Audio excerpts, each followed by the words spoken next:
ರಾಮಕೃಷ್ಣ ಹೆಗಡೆಯವರು ಒಬ್ಬ ಆಡಳಿತಾಧಿಕಾರಿಯಾಗಿ ರಾಜ್ಯದ ಮುಖ್ಯಮಂತ್ರಿಯಾಗಿ ಅಷ್ಟೇ ಅಲ್ಲ, ಅದರ ಹೊರತಾಗಿಯೂ ಅವರ ರಾಜಕೀಯ ಜೀವನ ಇತ್ತು. ಮುಖ್ಯಮಂತ್ರಿಯ ಹೊರತಾಗಿಯೂ ಆ ರಾಜಕಾರಣ ಹೇಗಿತ್ತು, ಜೊತೆಗೆ ಅವರ ವ್ಯಕ್ತಿಗತ ಬದುಕು ಹೇಗಿತ್ತು. ಕ್ವಿಟ್ ಇಂಡಿಯಾ ಮೂವ್ಮೆಂಟಲ್ಲಿ ಕೂಡ ಅವರು ಭಾಗವಹಿಸಿ ಅವರು ಜೈಲಿಗೆ ಕೂಡ ಹೋಗಿರ್ತಾರೆ.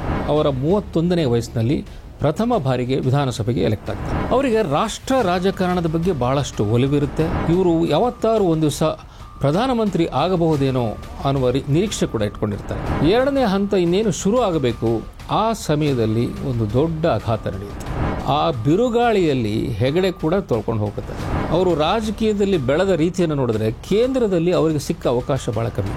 ಹೆಗಡೆ ಅವರು ಮುಂದೆ ಯಾವುದೇ ಎಲೆಕ್ಷನ್ ಕಂಟೆಸ್ಟ್ ಮಾಡಲ್ಲ. ಡೆಲ್ಲಿ ತಲುಪುತ್ತಾ ಇದ್ದಂಗೆ ಅವರ ಪೋರ್ಟ್ಫೋಲಿಯೋ ಚೇಂಜ್ ಆಗಿಬಿಟ್ಟಿರುತ್ತೆ. ಸ್ನೇಹಿತರೆ ನಮಸ್ಕಾರ, ಹೊಸ ದಿಗಂತ ಡಿಜಿಟಲ್ ಚಾನೆಲ್ಗೆ ಸ್ವಾಗತ. ನಮ್ಮ ಫ್ಲ್ಯಾಶ್ ಬ್ಯಾಕ್ ಕಾರ್ಯಕ್ರಮದ ಆರಂಭದಲ್ಲಿ ಹೇಳಿದ ಹಾಗೆ ಕರ್ನಾಟಕದ ರಾಜಕೀಯ ಆಗುಹೋಗುಗಳ ಬಗ್ಗೆ ಸವಿವರವಾದಂತಹ ಸಂಪೂರ್ಣವಾದಂತಹ ಇಂಚಿಂಚಿನ ಸಂಗತಿಗಳನ್ನು ಬಿಡದ ಹಾಗೆ ನಿಮ್ಮ ಮುಂದೆ ಮಾಹಿತಿಗಳನ್ನು ನೀಡ್ತಾ ಇದ್ದಾರೆ ಹಿರಿಯ ಪತ್ರಕರ್ತರಾದಂತಹ ಪಿ ರಾಮಕೃಷ್ಣ ಉಪಾಧ್ಯಾಯ ಅವರು. ಇವತ್ತು ಸಹ ಅದೇ ಸರಣಿಯನ್ನು ಮುಂದುವರಿಸಲಿಕ್ಕೆ ನಮ್ಮ ಜೊತೆ ಇದ್ದಾರೆ. ನಾನು ಅವರಿಗೆ ಸ್ವಾಗತವನ್ನು ಬಯಸ್ತೇನೆ. ನಮಸ್ಕಾರ ಸರ್. ನಮಸ್ಕಾರ ಸರ್. ಕಳೆದ ಸಂಚಿಕೆಯವರೆಗೆ ಹೇಳಿದ ಹಾಗೆ ರಾಮಕೃಷ್ಣ ಹೆಗಡೆಯವರು ಹಗರಣಗಳಲ್ಲಿ ಸಿಲುಕಿಕೊಂಡು ಯಾವ ರೀತಿ ಅನುಭವಿಸಬೇಕಾಯಿತು ರಾಜಕೀಯ ಪತನವನ್ನು ಅನ್ನುವಂಥದ್ದನ್ನು ನಾವು ಒಂದಷ್ಟು ಮಾತಾಡಿದ್ವಿ. ಅದಲ್ಲದೆ ಅವರು ಟೆಲಿಫೋನ್ ಟ್ಯಾಪಿಂಗ್ ಬಗ್ಗೆ ಕೂಡ ಮುಂದಿನ ಸರಣಿಯಲ್ಲಿ ಮಾತಾಡೋಣ ಅಂತ ನೀವು ಹೇಳಿದ್ರಿ. ಆದರೆ ಟೆಲಿಫೋನ್ ಟ್ಯಾಪಿಂಗ್ಗೆ ಹೋಗೋದಕ್ಕೆ ಮುಂಚೆ ಒಂದಷ್ಟು ವಿಚಾರಗಳನ್ನು ನಿಮ್ಮ ಜೊತೆ ಮಾತಾಡಬೇಕು ಅನ್ನುವಂಥದ್ದು ನಮ್ಮ ಬಯಕೆ. ಏನಂತಂದರೆ, ರಾಮಕೃಷ್ಣ ಹೆಗಡೆಯವರು ಒಬ್ಬ ಆಡಳಿತಾಧಿಕಾರಿಯಾಗಿ ರಾಜ್ಯದ ಮುಖ್ಯಮಂತ್ರಿಯಾಗಿ ಅಷ್ಟೇ ಅಲ್ಲ, ಅದರ ಹೊರತಾಗಿಯೂ ಅವರ ರಾಜಕೀಯ ಜೀವನ ಇತ್ತು. ಅದರ ಹೊರತಾಗಿಯೂ ಅವರು ರಾಜಕಾರಣವನ್ನು ಮಾಡಿದರು. ಮುಖ್ಯಮಂತ್ರಿಯ ಹೊರತಾಗಿಯೂ ಆ ರಾಜಕಾರಣ ಹೇಗಿತ್ತು, ಜೊತೆಗೆ ಅವರ ವ್ಯಕ್ತಿಗತ ಬದುಕು ಹೇಗಿತ್ತು, ಇದೆಲ್ಲವನ್ನೂ ಸಹ ಈ ಹೊಸ ಸರಣಿಯಲ್ಲಿ ನಿಮ್ಮಿಂದ ನಮ್ಮ ಜನತೆ, ನಮ್ಮ ವೀಕ್ಷಕರು ನಿರೀಕ್ಷೆ ಮಾಡಿದ್ದಾರೆ. ಸೊ ಅದನ್ನು ಹೇಳೋದಾದರೆ, ಅವರು ಮುಖ್ಯಮಂತ್ರಿಯ ಹೊರತಾಗಿ ಅವರ ಜೀವನ ಹೇಗಿತ್ತು ಅಥವಾ ಅವರ ಒಟ್ಟಾರೆ ರಾಜಕಾರಣ ಹೇಗಿತ್ತು? ನೋಡಿ, ಅವರು ಉತ್ತರ ಕನ್ನಡ ಜಿಲ್ಲೆಯ ಸಿದ್ದಾಪುರಕ್ಕೆ ಸೇರಿದವರು. ಸಿದ್ದಾಪುರದಲ್ಲಿ ಒಂದು ಶ್ರೀಮಂತ ಕುಟುಂಬಕ್ಕೆ ಸೇರಿದಂತಹ ರಾಮಕೃಷ್ಣ ಹೆಗಡೆಯವರು ಅಲ್ಲೇ ವಿದ್ಯಾಭ್ಯಾಸ ಮಾಡಿದವರು. ನಂತರ ಸಿದ್ದಾಪುರ ಬಿಟ್ಟು ಅವರು ಕಾಶಿ ವಿಶ್ವವಿದ್ಯಾಲಯಕ್ಕೆ ಹೋಗ್ತಾರೆ. ಅಲ್ಲಿ ವಿದ್ಯಾಭ್ಯಾಸ ಮಾಡ್ತಾರೆ. ಮತ್ತು ಅಲಹಾಬಾದ್ ಯೂನಿವರ್ಸಿಟಿ ಅಲ್ಲಿ ಕೂಡ ವಿದ್ಯಾಭ್ಯಾಸ ಮಾಡಿಕೊಂಡು ಅವರು ವಾಪಸ್ಸು ಬಂದು ಅವರ ಜಿಲ್ಲೆಯಲ್ಲೇ ಸ್ವಾತಂತ್ರ್ಯ ಸಂಗ್ರಾಮದಲ್ಲಿ ತೊಡಕೊಳ್ತಾರೆ.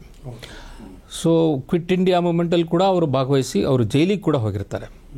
ಸೊ ಇಷ್ಟೆಲ್ಲ ರಾಜಕೀಯವಾಗಿ ಅವರಿಗೆ ಸಣ್ಣ ವಯಸ್ಸಿನಲ್ಲೇ ಅವರು ಸೇರಿಕೊಂಡಿರ್ತಾರೆ.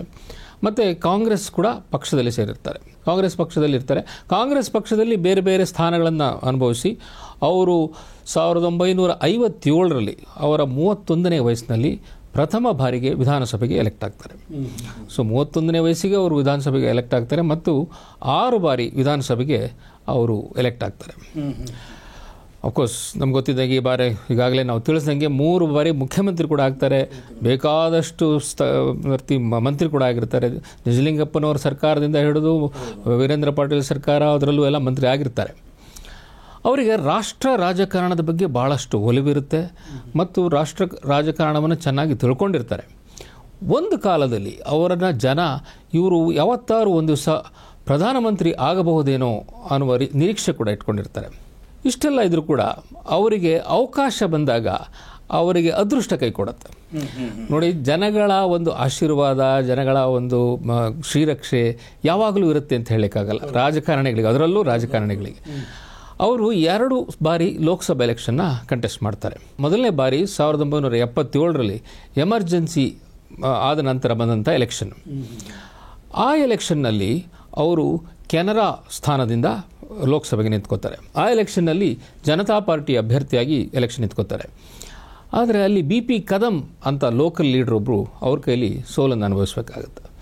ಸೊ ಸುಮಾರು 30,000 ಓಟಿಂದ ಎಲೆಕ್ಷನಲ್ಲಿ ಸೋಲ್ತಾರೆ. ಮತ್ತೆ ತಿರುಗಿ ಅವರು ಲೋಕಸಭೆಗೆ ಟ್ರೈ ಮಾಡ್ತಕ್ಕಂಥದ್ದು 1991ನಲ್ಲಿ. 1991ರಲ್ಲಿ ಅಷ್ಟೊತ್ತಿಗೆ ಅವರ ಒಂದು ರಾಜಕೀಯ ವರ್ಚಸ್ಸು ಬೆಳೆದಿತ್ತು.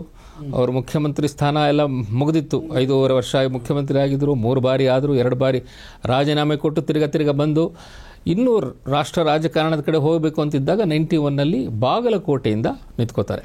ಆ ಸಂದರ್ಭದಲ್ಲಿ ಅವರು ಒಂದು ರೀತಿಯ ಲಿಂಗಾಯತ ಸಮುದಾಯದ ಲೀಡರ್ ಆಗಿ ಬೆಳೆದಿರ್ತಾರೆ. ಅವರು ಜಾತ್ಯತೀತ ವ್ಯಕ್ತಿಯಾಗಿ ಅವ್ರ ಜನ ನೋಡ್ತಾ ಇದ್ರು. ಮತ್ತೆ ಲಿಂಗಾಯತರಿಗೆ ಬಹಳ ವಿಶೇಷವಾದಂಥ ಪ್ರೀತಿ ಇತ್ತು ಅವ್ರ ಮೇಲೆ. ಇನ್ಫ್ಯಾಕ್ಟ್ JH ಪಟೇಲ್ ಇವರು ಎಲ್ಲರೂ ಕೂಡ ನಮಗಿಂತ ಇವರೇ ಮುಖ್ಯವಾದ ಲೀಡರು ನಮ್ಮ ಕಮ್ಯುನಿಟಿಗೆ, ಬೊಮ್ಮಾಯಿ ಇದೆಲ್ಲ ಹೇಳ್ತಾ ಇದ್ದಂಥ ವಿಚಾರ. ಲಿಂಗಾಯತ್ ಲೀಡರ್ಗಳೇ ಇವರನ್ನ ಲಿಂಗಾಯತ್ ಲೀಡರ್ ಅಂತ ಒಪ್ಕೊಂಡ್ಬಿಟ್ಟಿದ್ರು. ಹಾಗಾಗಿ ಅವರಿಗೆ ಬಹಳ ಸುಲಭವಾಗಿ ಗೆಲ್ಲಬಹುದಾದಂಥ ಅವಕಾಶ ಅದು ಬಾಗಲಕೋಟೆಯಲ್ಲಿ. ಸೊ ಆವಾಗ ಏನಾಗುತ್ತೆ, ಆ ಲೋಕಸಭಾ ಎಲೆಕ್ಷನ್ ಪ್ರಾರಂಭವಾಗಿ ಒಂದು ಹಂತ ಮುಗಿದಿರುತ್ತೆ. ಒಂದು ಹಂತದಲ್ಲಿ 14 ಸೀಟ್ಗಳಿಗೆ ಎಲೆಕ್ಷನ್ ಮುಗಿದಿರುತ್ತೆ ಕರ್ನಾಟಕದಲ್ಲಿ. ಒಂದು ಫೇಸ್ ಕರ್ನಾಟಕದಲ್ಲಿ 28 ಇರೋದನ್ನ ಎಲೆಕ್ಷನ್ ಕಮಿಷನ್ ಸಾಮಾನ್ಯವಾಗಿ ಏನು ಮಾಡುತ್ತೆ ಅಂದರೆ ಒಂದು 14 ಫಸ್ಟ್ ಎಲೆಕ್ಷನ್ ಮುಗಿಸ್ತಾರೆ, ಇನ್ನು 14 ಕೆಲವು ದಿವಸ ಬಿಟ್ಟು 2ನೇ ಅಥವಾ 3ನೇ ಹಂತದಲ್ಲಿ ಬರುತ್ತೆ. ಸೊ ಮೊದಲನೇ ಹಂತ ಮುಗಿದಿರುತ್ತೆ. 2ನೇ ಹಂತ ಇನ್ನೇನು ಶುರು ಆಗಬೇಕು, ಆ ಸಮಯದಲ್ಲಿ ಒಂದು ದೊಡ್ಡ ಆಘಾತ ನಡೆಯುತ್ತೆ. ರಾಜೀವ್ ಗಾಂಧಿ ಅವರನ್ನು ಹತ್ಯೆ ಮಾಡಲಾಗುತ್ತೆ. ತಮಿಳುನಾಡಿನ ಶ್ರೀಪೆರಂಬರೂರಿನಲ್ಲಿ ಅವರು ಕ್ಯಾಂಪೇನ್ಗೆ ಹೋಗಿದ್ದಾಗ ಅವರ ಹತ್ಯೆ ನಡೆಯುತ್ತೆ ತಮಿಳು ಉಗ್ರರಿಂದ. ಹಾಗಾಗಿ ಎಲೆಕ್ಷನ್ಸು ಸ್ವಲ್ಪ ದಿವಸ ಮುಂದಕ್ಕೆ ಹೋಗುತ್ತೆ, ಮುಂದಕ್ಕೆ ಆಗಬೇಕಾದ ಎಲೆಕ್ಷನ್ಗಳು. ಅದರಲ್ಲೇ ಬಾಗಲಕೋಟೆ ಕೂಡ ಬಂದಿರುತ್ತೆ. ಸೊ ಹಾಗೆ ಬಂದಾಗ ಜನಗಳಲ್ಲಿ ಒಂದು ರೀತಿಯ ಒಂದು ಎಮೋಷನಲ್ ಅಟ್ಯಾಚ್ಮೆಂಟ್ ಬರುತ್ತೆ ಕಾಂಗ್ರೆಸ್ ಬಗ್ಗೆ. ಸೊ ರಾಜೀವ್ ಗಾಂಧಿ ಹತ್ಯೆ ಒಂದು ಯಾವ ರೀತಿ ಒಂದು ಒಳ್ಳೆ ಕೆಲಸ ಮಾಡ್ತು ಕಾಂಗ್ರೆಸ್ಗೆ ಅಂತ ಹೇಳಿದ್ರೆ ಅವ್ರ ಸಿಂಪತಿ ವೇವ್ ಬರುತ್ತೆ. ಆ ಬಿರುಗಾಳಿಯಲ್ಲಿ ಹೆಗಡೆ ಕೂಡ ತೊಳ್ಕೊಂಡು ಹೋಗ್ಬಿಡ್ತಾರೆ. ಅಂದ್ರೆ ಬಹುಶಃ ಗೆಲ್ಲುವಂತ ಅವಕಾಶವಿತ್ತು. ಆವಾಗಿನ ಬಂದಂಥ ರಿಪೋರ್ಟ್ಗಳ ಪ್ರಕಾರ ಅವರು ಗೆದ್ದೇ ಗೆಲ್ತಾರೆ ಅಂತ ಹೇಳಿ. ಯಾಕಂದ್ರೆ ಅವರ ವಿರುದ್ಧ ನಿಂತಿದ್ದವ್ರು ಯಾರು, ಸಿದ್ದು ನ್ಯಾಮೇಗೌಡ ಅಂತ ಹೇಳಿ ಪ್ರಥಮ ಬಾರಿಗೆ ಆಗ್ತಾನೆ ರಾಜಕೀಯಕ್ಕೆ ಬಂದಿದ್ದಂಥ ವ್ಯಕ್ತಿ.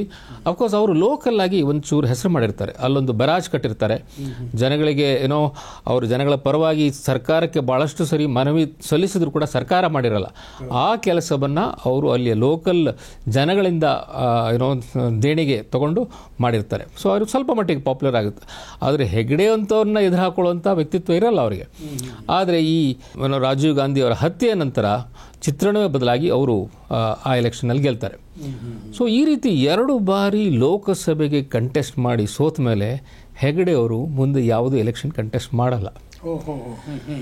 ಅವರಿಗೆ ಅಷ್ಟೊತ್ತಿಗೆ ಸಾಕಾಗಿರುತ್ತೆ.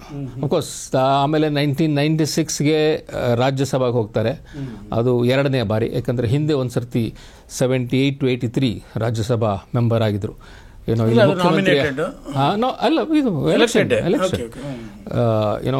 ಇದರಿಂದ ವಿಧಾನಸಭೆಯಿಂದ ಎಲೆಕ್ಟನ್ ಆಗುವಂತ ಅದರಲ್ಲಿ ಅವರು ರಾಜ್ಯಸಭೆಗೆ ಎಲೆಕ್ಷನ್ ಹೋಗಿರ್ತಾರೆ. ಅವರು ರಾಜಕೀಯದಲ್ಲಿ ಬೆಳೆದ ರೀತಿಯನ್ನು ನೋಡಿದ್ರೆ ಕೇಂದ್ರದಲ್ಲಿ ಅವರಿಗೆ ಸಿಕ್ಕ ಅವಕಾಶ ಬಹಳ ಕಮ್ಮಿ. ಸೊ VP ಸಿಂಗ್ ಸರ್ಕಾರ ಇದ್ದಾಗ 89-90ನಲ್ಲಿ ಪ್ಲಾನಿಂಗ್ ಕಮಿಷನ್ನಲ್ಲಿ ಡೆಪ್ಯೂಟಿ ಚೇರ್ಮನ್ ಆಗಿ ಇರ್ತಾರೆ. ಅದು ಕೇವಲ 6 ತಿಂಗಳು ಮಾತ್ರ. ಆವಾಗ ಯಾವುದೋ ಒಂದು ಆಪಾದನೆ ಬಂದು ಅಲ್ಲಿ ಕೂಡ ರಾಜೀನಾಮೆ ಕೊಡಬೇಕಾಗತ್ತೆ.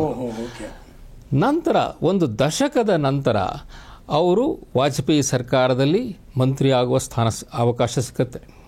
ಆವಾಗ ವಾಜಪೇಯಿ ಸರ್ಕಾರ ಬಂದಿರುತ್ತೆ. ಇವರು BJPಗೆ ಹತ್ತಿರವಾಗಿರ್ತಾರೆ, BJP ಜೊತೆಗೆ ಎಲೆಕ್ಷನ್ ಕಂಟೆಸ್ಟ್ ಮಾಡಿರ್ತಾರೆ. ಹಾಗಾಗಿ ಅವರಿಗೆ ಹಿಂದಿನ ದಿವಸ ಇನ್ಫ್ಯಾಕ್ಟ್ ಹೆಗಡೆಯವರ ಮನೆಯಲ್ಲಿ ನಾವೆಲ್ಲ ಸೇರಿದ್ವಿ. ನೀವು ಕೇಂದ್ರದಲ್ಲಿ ಮಂತ್ರಿ ಆಗ್ತಾ ಇದ್ದೀರಿ. ಹೌದು, ವಾಜಪೇಯಿ ಅವರಿಂದ ನನಗೆ ಫೋನ್ ಕಾಲ್ ಬಂದಿತ್ತು, ನೀವು ನಮ್ಮ ಮಂತ್ರಿಮಂಡಲ ಸೇರಬೇಕು, ನಿಮ್ಮನ್ನು ರಕ್ಷಣಾ ಮಂತ್ರಿ ಮಾಡ್ತಾ ಇದ್ದೀವಿ ಅಂತ ಹೇಳಿದರು ಅಂತೇಳಿ.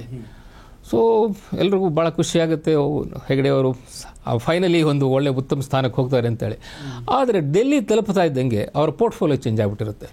ಅವರಿಗೆ ಕಾಮರ್ಸ್ ಆ್ಯಂಡ್ ಇಂಡಸ್ಟ್ರೀಸ್ ಮಿನಿಸ್ಟ್ರಿ ಕೊಡ್ತಾರೆ. ಅದು ಯಾಕಾಗಿರುತ್ತೆ ಅಂದರೆ ನಮಗೆ ಆಮೇಲೆ ನಂತರ ತಿಳಿದು ಬಂದಿದ್ದು, ಕರ್ನಾಟಕದವರೇ ಆದ ಜಾರ್ಜ್ ಫರ್ನಾಂಡಿಸ್ ಅವರು ಡಿಫೆನ್ಸ್ ಮಿನಿಸ್ಟ್ರಿ ಮೇಲೆ ಕಂಡಿಟ್ಟಿರ್ತಾರೆ. ಅವರು ವಾಜಪೇಯಿ ಅವರ ಮೇಲೆ ಒತ್ತಡ ತಂದು, ಇಲ್ಲ ನಾನು ಡಿಫೆನ್ಸ್ ಮಿನಿಸ್ಟ್ರೇ ಆಗಬೇಕು, ನನ್ನನ್ನೇ ಮಾಡಬೇಕು ಅಂತ ಹೇಳಿರ್ತಾರೆ. ಆಮೇಲೆ ವಾಜಪೇಯಿ ಅವರು ಪಾಪ ಭಾಳ ಮುಜಗರದಿಂದ ಹೇಳ್ತಾರೆ ಹೆಗಡೆಯವರಿಗೆ, ನೀವು ದಯವಿಟ್ಟು ಕಾಮರ್ಸ್ ಮಿನಿಸ್ಟ್ರಿ ಒಪ್ಕೊಳ್ಬೇಕು ಅಂತೇಳಿ. ಅಫ್ಕೋರ್ಸ್ ಹೆಗಡೆ ಬೀಗ ಜೆಂಟಲ್ಮನ್ ಒಪ್ಕೊಳ್ತಾರೆ. ಆ ಮಂತ್ರಿ ಮಂಡಲದಲ್ಲಿ ಇದ್ದಿದ್ದು ಅವರು 1.5 ವರ್ಷ. ಸೊ ಇಲ್ಲಿ ಒಂದು 6 ತಿಂಗಳು ಮತ್ತು 1.5 ವರ್ಷ, ಒಟ್ಟು 2 ವರ್ಷ ಅವರು ಕೇಂದ್ರದಲ್ಲಿ ಅಧಿಕಾರವನ್ನು ಅನುಭವಿಸಿದಂಥದ್ದು. ಇದು ಅವರ ರಾಜಕೀಯ